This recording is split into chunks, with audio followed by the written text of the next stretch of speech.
इस विजय में शामिल है।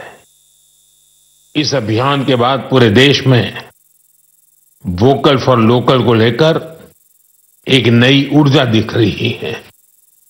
कई बातें मन को छू जाती है। एक माँ बाप ने कहा, अब हम अपने बच्चों के लिए सिर्फ भारत में बने खिलौने ही लेंगे। देशभक्ति की शुरुआत बचपन से होगी। कुछ परिवारों ने शपथ ली है, हम अपनी अगली छुट्टियां देश के किसी खूबसूरत जगह में ही बिताएंगे।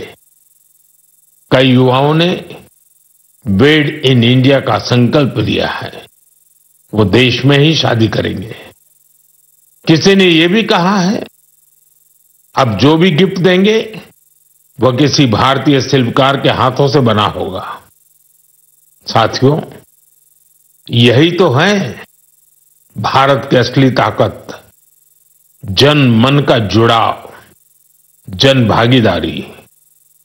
मैं आप सबसे भी आग्रह करता हूं, आइए इस अवसर पर एक संकल्प लें। हम अपने जीवन में जहां भी संभव हो देश में बनी चीजों को प्राथमिकता देंगे। यह सिर्फ आर्थिक आत्मनिर्भरता की बात नहीं है, यह राष्ट्र के निर्माण में भागीदारी का भाव है। हमारा एक कदम भारत की प्रगति में बहुत बड़ा योगदान बन सकता है। साथियों, बस से कहीं आना जाना कितनी सामान्य बात है, लेकिन मैं आपको एक ऐसे गांव के बारे में बताना चाहता हूं जहां पहली बार एक बस पहुंची। इस दिन का वहां के लोग वर्षों से इंतजार कर रहे थे और जब गांव में पहली बार बस पहुंची तो लोगों ने ढोल नगाड़े बजाकर उसका स्वागत किया। बस को देखकर लोगों की खुशी का ठिकाना नहीं था। गांव में पक्की सड़क थी, लोगों को जरूरत थी, लेकिन पहले कभी यहां बस नहीं चल पाई थी। क्यों? क्योंकि ये गांव माओवादी हिंसा से प्रभावित था। यह जगह है महाराष्ट्र के गढ़चिरौली जिले में और इस गांव का नाम है काटेजरी। काटेजरी में आए इस परिवर्तन को आसपास के पूरे क्षेत्र में महसूस किया जा रहा है। अब यहां हालात तेजी से सामान्य हो रहे हैं। माओवाद के खिलाफ सामूहिक लड़ाई से अब ऐसे क्षेत्रों तक भी बुनियादी सुविधाएं पहुंचने लगी हैं। गांव के लोगों का कहना है कि बस के आने से उन लोगों का जीवन बहुत आसान हो जाएगा। साथियों, मन की बात में हम छत्तीसगढ़ में हुए बस्तर ओलंपिक और माओवाद प्रभावित क्षेत्रों में साइंस लैब पर चर्चा कर चुके हैं। यहां के बच्चों में साइंस का पैशन है, वो स्पोर्ट्स में भी कमाल कर रहे हैं। ऐसे प्रयासों से पता चलता है कि इन इलाकों में रहने वाले लोग कितने साहसी होते हैं। इन लोगों ने तमाम चुनौतियों के बीच अपने जीवन को बेहतर बनाने की राह चुनी है। मुझे यह जानकर भी बहुत खुशी हुई कि 10वीं और 12वीं की परीक्षाओं में दंतेवाड़ा जिले के नतीजे बहुत शानदार रहे हैं। करीब 95% रिजल्ट के साथ ये जिला 10वीं के नतीजों में टॉप पर रहा। वहीं 12वीं की परीक्षा में इस जिले ने छत्तीसगढ़ में छठा स्थान हासिल किया। सोचिए, जिस दंतेवाड़ा में कभी माओवाद चरम पर था, वहां आज शिक्षा का परचम लहरा रहा है। ऐसे बदलाव हम सभी को गर्व से भर देते हैं। मेरे प्यारे देशवासियों, अब मैं लायंस, शेरों से जुड़ी एक बड़ी अच्छी खबर आपको बताना चाहता हूं।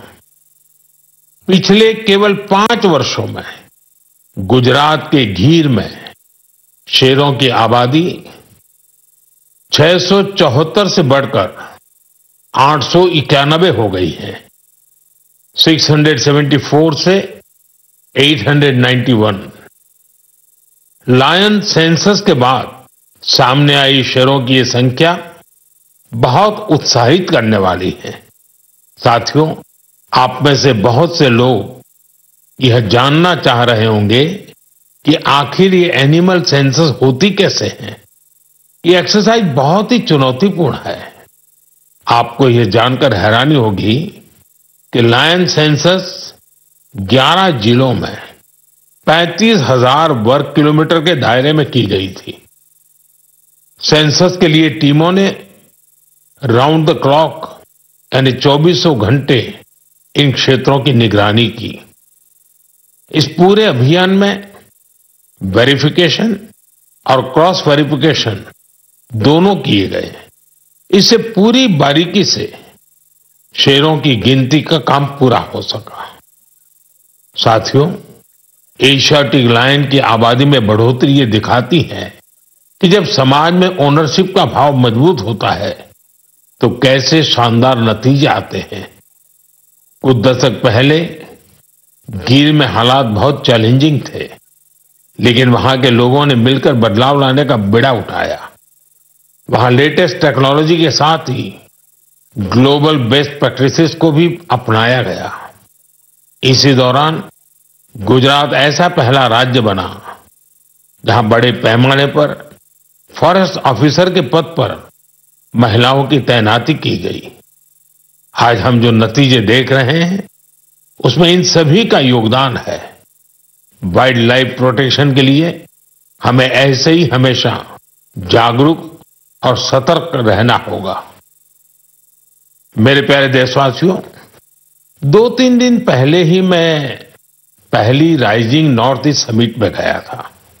उससे पहले हमने नॉर्थ ईस्ट के सामर्थ्य को समर्पित अष्टलक्ष्मी महोत्सव भी मनाया था। नॉर्थ ईस्ट की बात ही कुछ और है। वहां का सामर्थ्य, वहां का टैलेंट वाकई अद्भुत है। मुझे एक दिलचस्प कहानी पता चली है क्राफ्टेड फाइबर्स की। क्राफ्टेड फाइबर्स ये सिर्फ एक ब्रांड नहीं, सिक्किम की परंपरा, बुनाई की कला और आज के फैशन की सोच, तीनों का सुंदर संगम है। इसकी शुरुआत की डॉक्टर चेवांग नोरबू भूटिया ने। पेशे से वो वेटरनरी डॉक्टर है और दिल से सिक्किम की संस्कृति के सच्चे ब्रांड एम्बेसडर।